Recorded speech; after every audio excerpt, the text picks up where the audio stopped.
Important tools for blogging success. There are certain tools that are essential for a blogger to be successful. Blogging is creating content online, such as a blog, website, or forum. Having the right tools can make all the difference in how successful your blog is and how much time it takes you to manage it.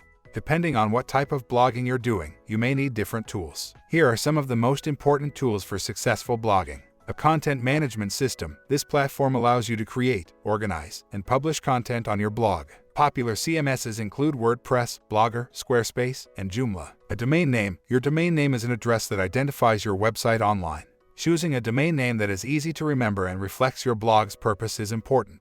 Web hosting. It allows you to store your blog's files, images, and content online so anyone with an internet connection can access it.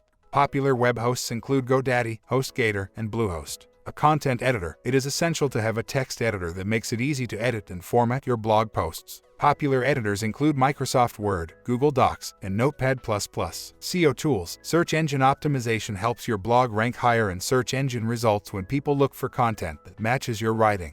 Popular SEO tools include Google Analytics and Yoast SEO. Social media accounts. Having a presence on social media is essential for any blogger because it can help you reach a wider audience and increase the visibility of your blog posts. Popular social networks include Facebook, Twitter, and Instagram. Analytics tools. Analytics allows you to track how much traffic your blog gets, where it's coming from, and what kind of content performs best. Popular analytics tools include Google Analytics and StatCounter. These are just a few tools that can help make blogging easier. As you become more experienced, you may find that you need additional tools and services to help manage and promote your blog. The key is to experiment and see what works best for you. A blogger spends time and money to build a platform that will be successful, but it's worth it in the end because you can create content that is meaningful to your readers. Let your blog reflect who you are, and don't forget to have fun with it.